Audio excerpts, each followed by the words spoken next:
जब ससुर ने सिखाया बहू का सम्मान करना। गुंजन नाश्ता बना ही रही थी कि अजय ने आवाज़ लगाई, जल्दी करो, लेट हो गया। वो हड़बड़ी में जल्दी जल्दी डब्बा बांधने लगी। तभी अजय नीचे स्कूटर के पास आ गया। गुंजन ने झांका तो जल्दी जल्दी नीचे आई। आज कुछ नया नहीं हुआ था। अजय की ये रोज की आदत थी, आवाज़ देना और फिर नीचे उतर जाना। वो सोचने लगी, कितने दिन हो गए अजय ने कभी भी अपनी आदतों को नहीं छोड़ा, और मैं अपनी हर एक ख्वाहिश आदतें बड़े आराम से बदल लेती हूँ। वो चुपचाप बैठी थी कि सास ने आवाज़ लगाई, शाम को आऊँगी, चाय बना के रखना, परसों करवा चौथ है, व्रत की तैयारी कर ले। सास ने बहू से इतना कहा और चली गई। गुंजन को याद आए उसके पिछले 2 करवा चौथ, जब अजय रात में आया। वो पूरे दिन भूखी थी, एकदम भूखी। अजय देर से आके जब माँ के पास बैठकर खाना खाने लगा। गुंजन भूखी ही नहीं, प्यासी भी थी। अजय के पैर छुए गुंजन ने। अजय ने एक सेल्फी खींची और गुंजन चुपचाप अंदर चली गई।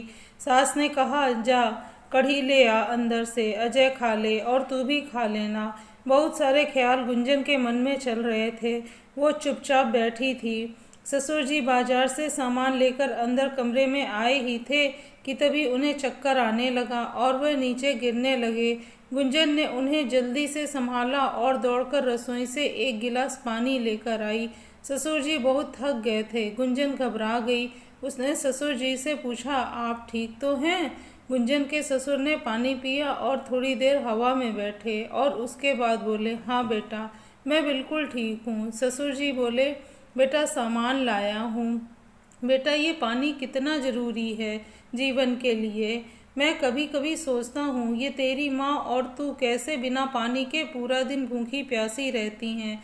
गुंजन बोली, पापा जी, निर्जल व्रत रखना कितना कठिन होता है एक औरत के लिए, और जब पति उस वक्त की अहमियत को ना समझे तो वह औरत अंदर से कितना टूट जाती है।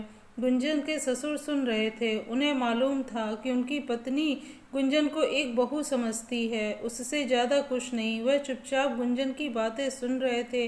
करवा चौथ के दिन गुंजन फिर से निर्जल व्रत रख चौकी में खाना बना रही थी। अचानक सास आई तो बोली, आज अजय 10 बजे तक आएगा तो तब तक जल्दी जल्दी खाना बना ले, तेरे ससुर जी भूखे हैं, और चांद निकलने से पहले ही तू खाना तैयार करके तैयार हो जा।